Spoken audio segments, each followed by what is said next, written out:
Good morning. Pastor George here again, asking that same question that's so important. If you're taking your medicine today, not that pill in your medicine cabinet, but that prescribed by God medicine, good, cheerful laughter, as we find it in Proverbs 17:22. Now let me propose to you that if a pastor ever has any issues with humility, all he has to do to counteract that is to have children. I can prove it by my own children. I remember the day at the Sunday dinner table when my son said to our daughter, "Did you hear when Daddy was talking about you in the sermon this morning?" She said, "No." And Reggie said, "Why?" And she said, "Well, when he starts preaching, I just cut him off." But that's not the only thing I got humbled by. I'll tell you about the time when Reggie was just a toddler. For a reason I can't remember anymore, he went with me to visit a lady named Aunt Lois. Now, I do need to say she was no kin to me at all. I called her that because she told me that's what to call her. So we went to see Aunt Lois. Now, we had taught Reggie, as he'd begun to learn how to talk, to say thank you when somebody gave him something.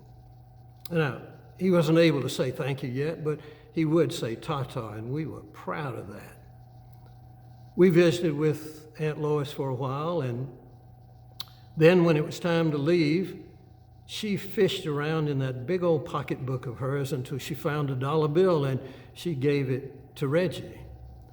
Now, knowing that she lived on probably just Social Security, I protested and asked her to take her money back, but she insisted that she'd given it to Reggie, and besides, Reggie had that thing firmly in the grasp of his tiny fist. So I decided to try to salvage something from the situation. I said to Reggie, "Now, Reggie, what do you say to Aunt Lois?" Well, Reggie looked at that dollar bill in his hand, and he looked at me, and he looked at Aunt Lois, and then he said, "More."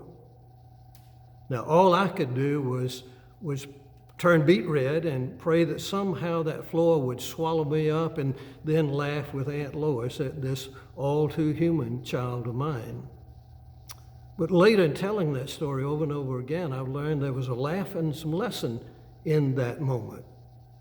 The lesson is this: whenever I, as not a toddler but a grown human being, seem to be saying more to God than I'm saying thank you, God, for what He's already given me, something needs to change. A good laugh, good medicine. Be sure and take your medicine today.